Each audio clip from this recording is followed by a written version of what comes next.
challenges lately in private consulting. They have a lot of issues that are, high stakes and stressful. And so, how's it going? Like, what's the theme emerging? It's such an interesting time, actually. There are a lot of businesses right now that are struggling, that are experiencing a downturn for the first time in their business life. Like, and for many of them, they've been in business for a decade. And this is the first time that they have kind of some real unexpected headwinds. And I'm noticing that, of course, the stress can bring out some pretty challenging behaviors from a bunch of entrepreneurs, especially ones that are pretty used to being successful. Yeah. This time is a definitely an opportunity, but I'm also just seeing that to seize an opportunity to really have a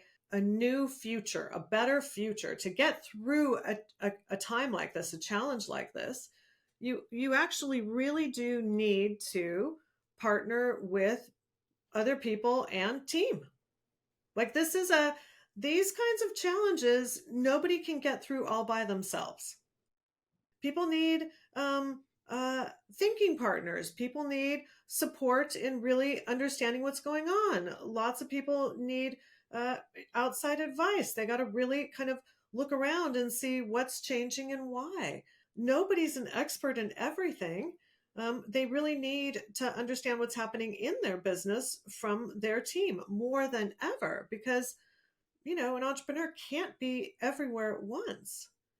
And I think what's interesting about this time, or what's sort of standing out to me, is that I'm seeing more and more that entrepreneurs go through the first part of their business building, as long as they can, using authority and control. Okay, and that's not. I don't mean that as a bad thing. And entrepreneurs start. They are. How would I say? Entrepreneurs are like the original Supermen And women. and women, Supermen and Superwomen, because they really can overcome almost anything, right? They see a problem or an opportunity, they jump in, they do a bunch of stuff. They are really good at directing people, at making things happen, at doing things themselves. That is like, you have to have that skill as an entrepreneur.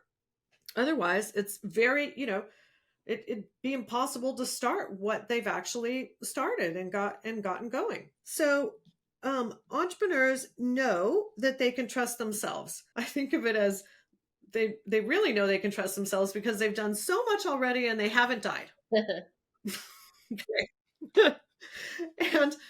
And as they go along in their businesses and they grow and they want to have more impact, they have to have team. It's like, I think it's never even really all that conscious a choice for entrepreneurs. It's just like, I want a bigger impact, therefore I have to have team. And that is true. I want a bigger business, a bigger impact. I want to do new things. I want to do the strategic parts of my business. And to do all that, you have to have a good team. So the thing about working with and through team is that it only can go so far under the authority and control model. You can think of teams in kind of two ways.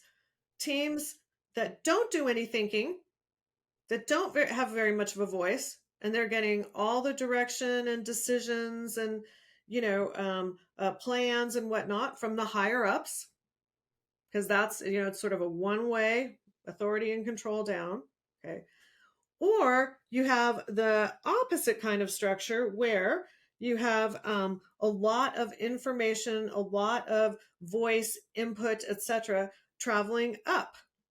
So to have the second kind of team where you actually have people on your team that can think, that can take full responsibility for stuff, that can bring a CEO or entrepreneur new ideas, that can do some real problem solving, not just be an extra pair of hands. That requires this enormous shift from working through authority and control to influence, collaboration and influence. That that means that I have to trust that I can um, guide, mentor, inspire, set good goals, create good relationships, etc. That the people on my team can be effective, can be the best of themselves. That it's no longer about me being the smartest, best, uh, controlling person. That it's now about the team taking that part up. So between this authority and control and kind of influence and collaboration, there is, from my point of view, a giant invisible wall. It's like an invisible brick wall, like a force field, like the kind you see in the movies where people like are running up to it and it's like wham. and and the entrepreneurs are on the control side of it going like, but I need that team. I need the team that can think. I need the team that can actually take over real responsibilities. I need the team that can innovate stuff on their own. I need the team that really is good at solving problems and that lets me be able to do the strategic and the big picture thinking. I want my business to operate that way. I want that team. They can see through the wall. But what they don't get is that there is this enormous transition of that involves a lot of skills that they don't naturally have. They don't naturally have them. And in fact, most humans don't naturally have them. We have to learn them because going from authority and control to influence and collaboration requires a whole different way of leading and being in your company. Annie, if I could ask a question about that or say something for Yeah. so I think like the paradigm that also adds to the brick wall being as a strong a brick wall as it is we need entrepreneurs. They do jump in, create, take the risks, right? Yeah. But the more successful they are, the more that it would make sense that they just trust themselves. Yes. Right? So now you're saying this paradigm shift needs to happen where now they're going to operate through influence, which, and also not the influence that is, trying to still manipulate and control, like Right. influence of, being sort of in partnership with your team, thinking about operating differently. Yeah. But the more successful you've been, like the bigger stage you've been on, the bigger your impact was, the more you're going to have a hard time shifting gears Yes. to what you're explaining right now of this Yes. influence. So could you say more about that as Yes. shift Definitely. wall? Oh my gosh, it's so true. Yeah, because when you're an entrepreneur and you do things that turn out well, like that you're responsible for, you get so much kind of positive reward, right? And not just financial. You get a great reputation. You get to really help people in a big way, depending on the kind of business that you have. You get to often transform lives, at least your clients' lives for that day, at least.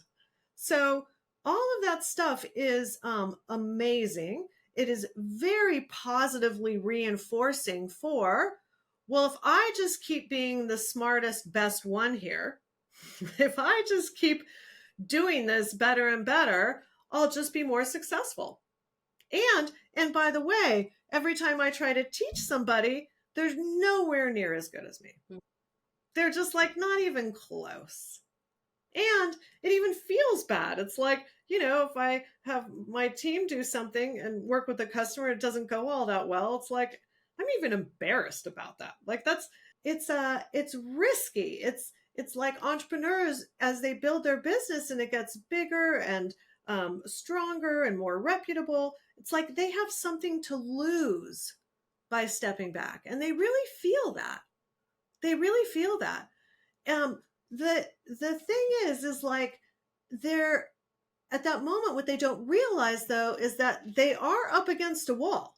So even though it's going to be risky, they can't grow anymore. They can't get better. And in fact, they're going to be getting worse if they can't grow and they can't develop their team.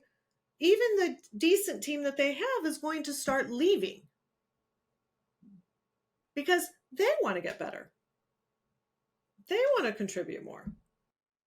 So it is fascinating that at that moment, it really is kind of like, this invisible brick wall of fear, because they have to take one of the biggest risks in their professional, business career that they've ever taken, to actually develop a team that could do so much more than they could do themselves.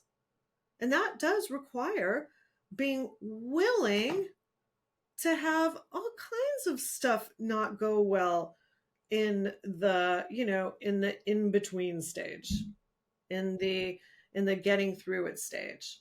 You literally have to be willing to endure that pain. And to that end, right, I hear the pain sort of as like the short-term pain as you're moving through the wall, right? And you might have to watch your team make some mistakes that you wouldn't make, that you wouldn't Yes. have to make, right? Um, Yes. but then in business, we're always thinking short-term and long-term. And I Yes. know that pain pushes and vision pulls, I think is how people Yes. say it, right? Yes. So what is that V state on the other side of the brick wall that's Yeah. pulling the CEOs forward? Yeah. The V state is that they get a whole new future that is not available to them now. They actually get a business that can operate without them. They get a business that might grow and become great at things that aren't even their in how would I say, aren't their expertise. That they have so much more brain power, commitment, dedication. It's like, it's like that, the Verizon, I don't know if anybody even sees commercials anymore, but there's this, this Verizon commercial, right? Where there's this whole team behind the guy, Yeah. right? Not just the Verizon guy, it's the whole neighborhood. Yeah. It's like, you get that when you're on the other side. You get that. You get a chance to have a much bigger, better future. And without making this shift, you can't get there. You can't, because the people that you need to be with you on that journey won't stay. Hmm. It's almost as simple as that. And if they did stay, you won't be developing them, so they won't get better anyways. And then when they are really good, they really do want to leave because they're like, great, Yes. I've learned all this stuff from you, CEO, and I want to be able to apply it. And if I can't apply it here, Yes. then I'm going to have to go somewhere, or I'm going to have to do my own thing because it's not Yep. available for me to do it here. Absolutely. But the truth is, like, also, I don't know, I want to get your input on this, Annie, because I think we're not all meant to be CEOs or entrepreneurs, and we're not all meant to be team members. Yes. And Yes. I think of myself, I think, I could be maybe a dynamic business owner or something, but I actually enjoy being a team member. I enjoy Absolutely. being on a team with other people. I enjoy if my CEO gives me a vision, like helping Yeah. bring that to life. And I don't want the other stress and pressure, the things that, kind of a little bit excite the CEOs that Yes. get into business. Those same things don't excite me. So Absolutely. you actually can develop a team of good, strong people. I think, like, with the conversations out in the world about quiet quitting and all these other things, there's a lot of maybe like fear and stories that CEOs could hear that they might not even think that there is good team, but there really, really is. All I meet are great Oh, team yes. members. So I Yes, really want there is. to debunk that a bit. Absolutely. Yes, there is. It's oh my gosh, we could look at sports or performing arts or whatever. There is not only solo violinists. There's orchestras. And by the way, you can't have an orchestra with one person, right? Like there are so many things that can't that that need team, And that even to just be successful at all, not everyone is built to take like kind of a, that sort of um, needs a ton of confidence. It's like my husband, who's a entrepreneur's entrepreneur, who has, ridden the waves of up and down. He's like, you have to be willing to kind of jump off a diving board and not look to see if there's water yet. Like, and that's not me, by the way. Yeah. So I'm an entrepreneur, but I'm not one of those entrepreneurs, and that's okay. And I love working with team. I actually have been part of many teams. I haven't only been a CEO or, only at the tippy top. I totally love working with teams. And, to think about, well, are there great people out there? Well, that are willing to work on team and not be the star. It's like, yeah, have you been to a ballet? Have you have you been to any kind of performing art? Like, I guess there's, one person shows here and there, but most of the things that we enjoy have a whole cast, a whole giant team to produce something, to make something happen. Yeah, and I love that metaphor of the diving board and how David, your husband, will just jump off without Oh seeing the yeah. water. And I think like what resonates for me, like the difference where I feel like I'm better as a team member Yeah. is because I need a certain level of safety and security Yes. that would be that I don't have to worry, that I have an Yeah. agreement, I'm getting a paycheck, and I know my needs are met. Yes. And once that happens, I can be creative and innovative in all Yes. kinds of ways. Whereas some people like the risk and all of that fuels them more. For me, I need safety first, and then Yeah. my creativity can live. Um, Yes. so we do need different things, just like on We a do. basketball team or an We orchestra. do. Everybody has a different kind of part they play. And, everybody has, we have complementary strengths that have us Yes. win a basketball game, right? Yep. um, and that we need that like complementary strengths We within a do. team working together with a good CEO at the Yes. helm, but somebody who knows that it really does take the team. And I'm so glad I have a team on this journey. Yes. Yes. And that the team is the most important part. It's like that, it's incredibly important. It's, I mean, you can have the best you can, if you're an orchestra director, you can have the best instruments in the world, but if your players can't really play them all that well, that's not, not going to be good. So some people might say, well, there's no such thing as safety, which is true because any company can go out of business. There's not, it's not like you definitely for sure 100% will get a paycheck tomorrow. You don't. And I could get hit by a Yeah, bus too. absolutely. Yeah, there's all. Yeah. Okay. Having said that, though, we are all built for our own level of risk taking, of kind of like immediate risk taking. And it does have to do with how safe we feel if we fail. It's kind of like, one of the other things that my husband says is the reason he can take such big risks is because at the end of the day, he'd be fine to live in a van by the river, right? Like, that is really okay with him. So he can bet it all, and I'm like, not me. I am not going to live in a van by the river. Yeah.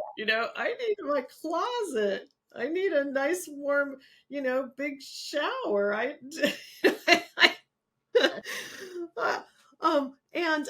And so we all have kind of a a base layer of what we need, what we psychologically know we need to rely on. It's kind of like in that Maslow's hierarchy of needs, right?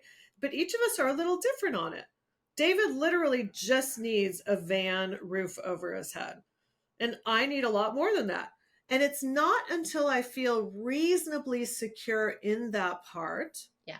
that I'm able to free up my mind to focus on something else entirely. And that is the spot that team members are in. right?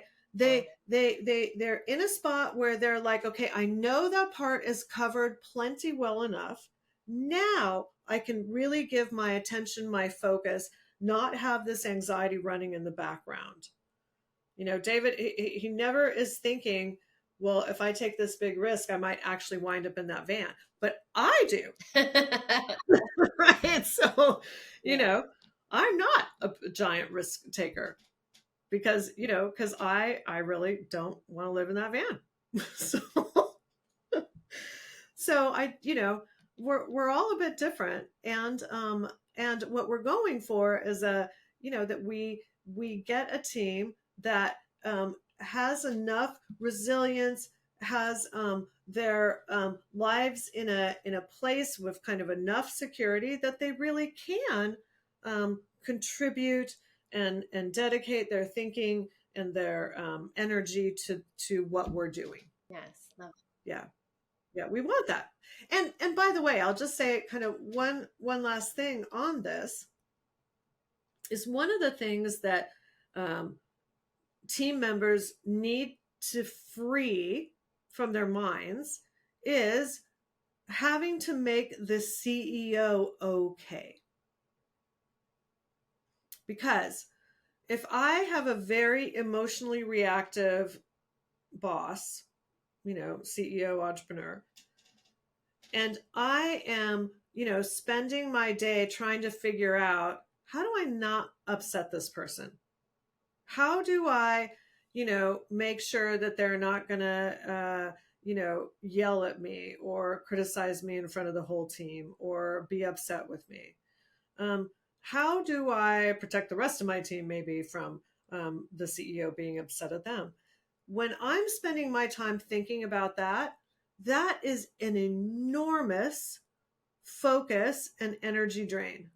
Enormous. And that means I have so little left to actually work on the outcomes.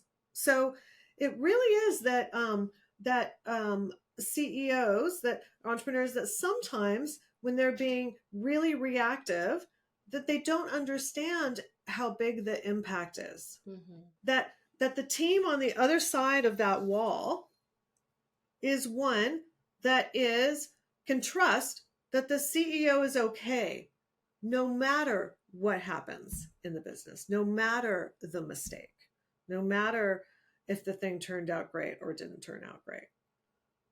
Because if they can't trust that, they have to spend way too much time and energy and focus, mind share, on trying to make their CEO okay.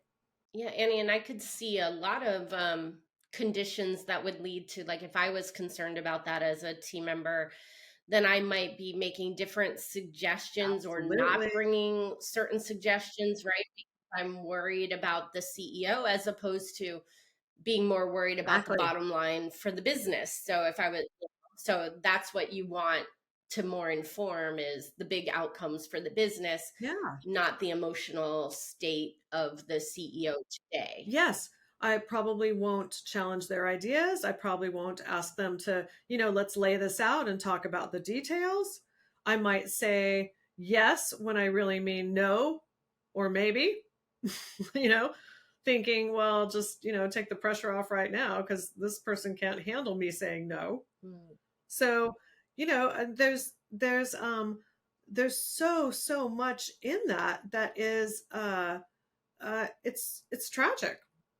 It's a tragic waste of resources, and um, and CEOs don't even know it's happening because they're in emotional reactivity. They're stuck in their own tiny world at that moment. They just can't see it. This is probably a great time to talk about, well, what do you need to make that transition from authority and control to influence and collaboration? Like, what do you need? What has to happen? What are those skills that most entrepreneurs don't have? And by the way, the skills that did not get them here, Right. because it really is authority and control and how amazing and outstanding they are as individuals that got them here. But now We need them to work through influence and collaboration so that other people can be outstanding and amazing and get them to the next spot. Yeah. So what does it take, Annie? So we have an acronym for that.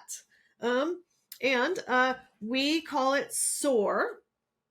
So the S stands for self leadership. And I can't overstate its importance.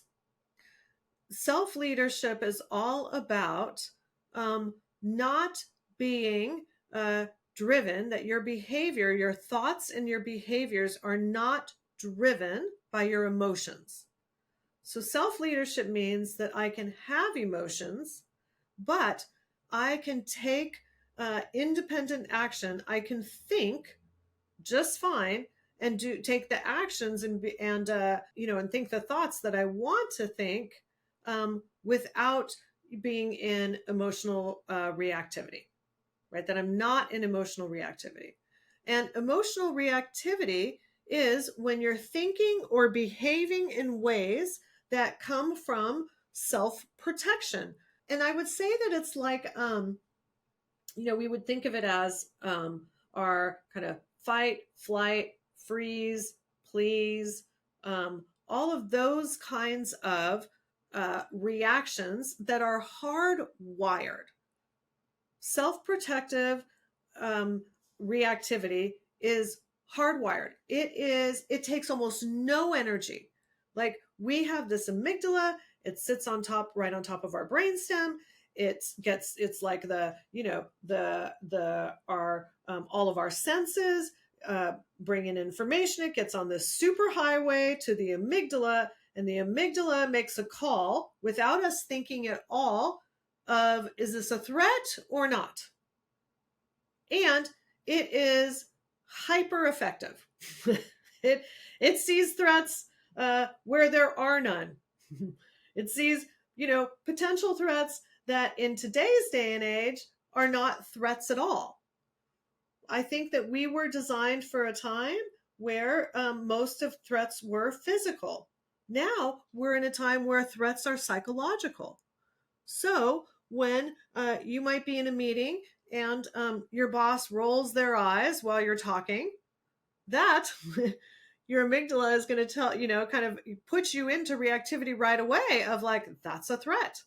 It's like, did my boss just disrespect me? Do they think badly of me?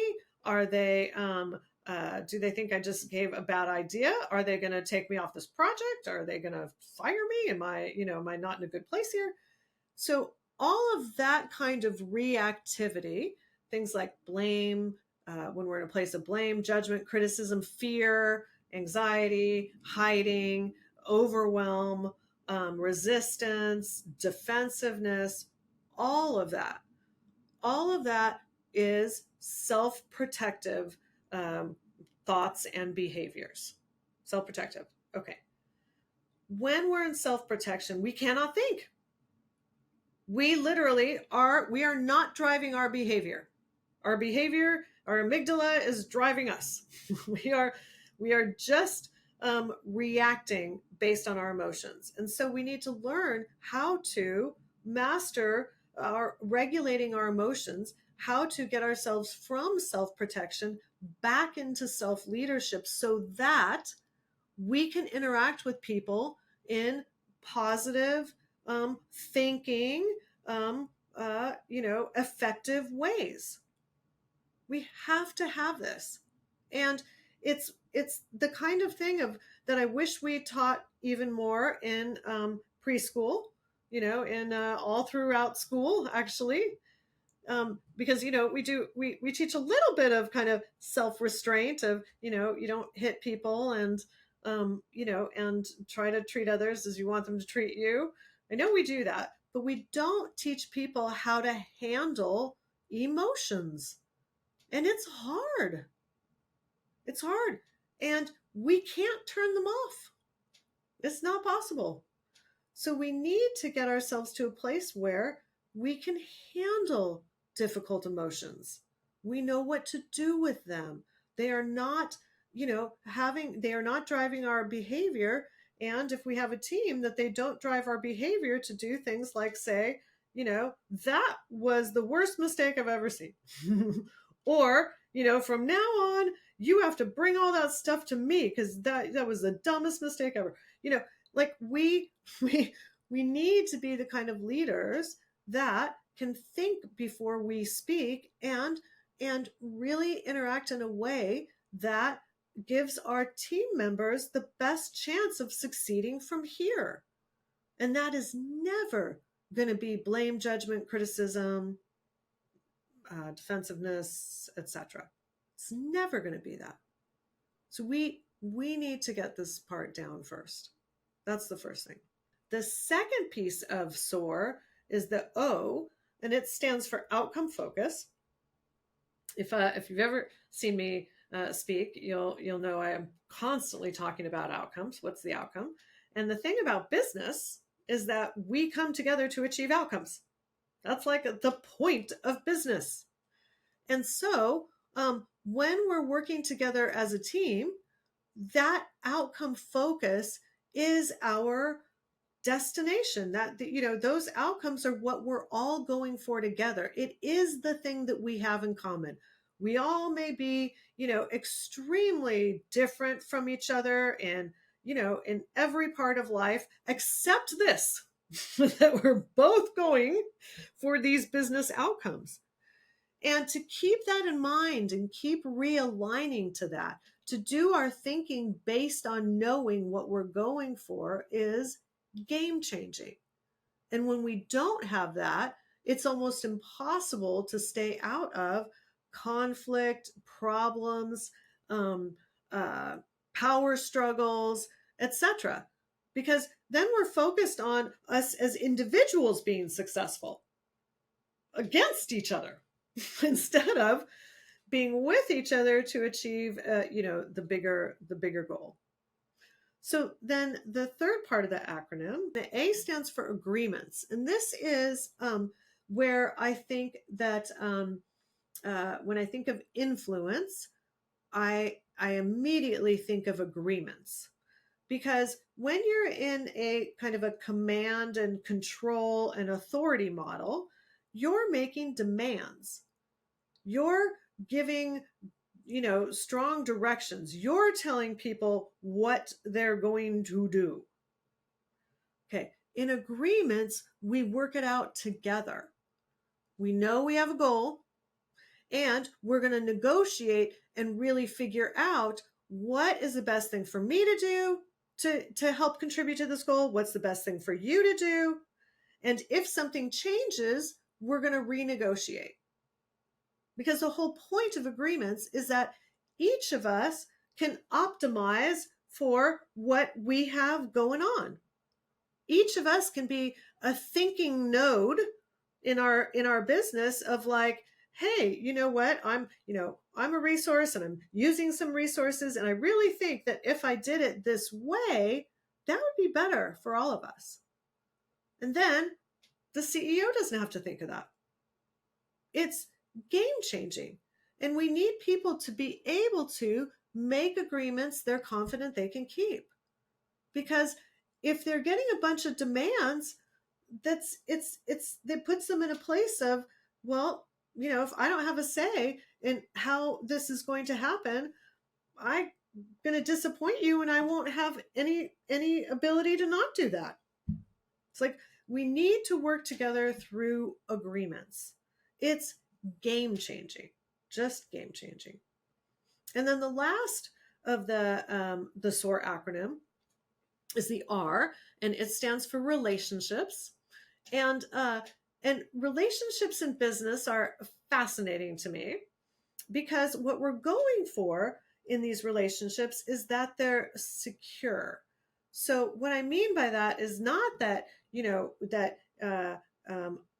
an entrepreneur or team members are each other's best friends and that they know everything about their kids and their families, although it's fine if they do. It's fine, totally fine. Okay.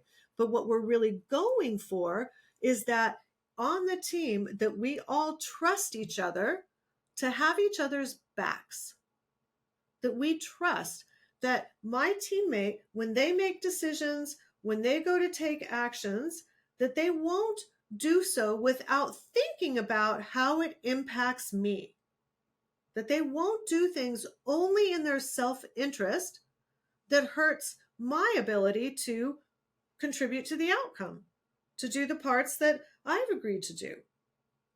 And with that, why we need them to be secure is because it's the same reason that I was talking about earlier with CEOs that can be emotionally reactive, where the team is trying to make sure they're okay. Is if I don't trust that my team members have my back, I have to spend so much time trying to figure out what are they doing, and is it going to harm me? And the more time I have to spend on that, the less time I have to actually work on my, projects and tasks and do the strategic thinking needed to achieve outcomes. So we need these relationships to be very secure. Another way of saying that is high trust. But the trust is that I can trust that this other person will look out for me. That's the trust. I can trust their behavior. I can trust that they will keep my interests in mind. And it is, oh my gosh, it's the foundation of working together. Because again, if you don't have that, then, I'm sure everybody here has been on a team where, you can see people are competing hardcore with each other, and they are completely self-interested, and and some people are winners and some people are losers in those businesses, and that is not good for the business. We want everybody to be working together. Everybody's a winner because we're going to achieve the outcomes together. So it's so important. And this is the way through that invisible brick wall. This is the way that you move from authority and control to, influence and collaboration, to actually working in a team where they are extraordinary and they get to, do extraordinary things, not just you. Not just you. So yeah. So that's how this works. Love it. Thanks, Annie. Yeah. To learn more about this episode's topic, pick up a copy of my book, The People Part, at your favorite book retailer or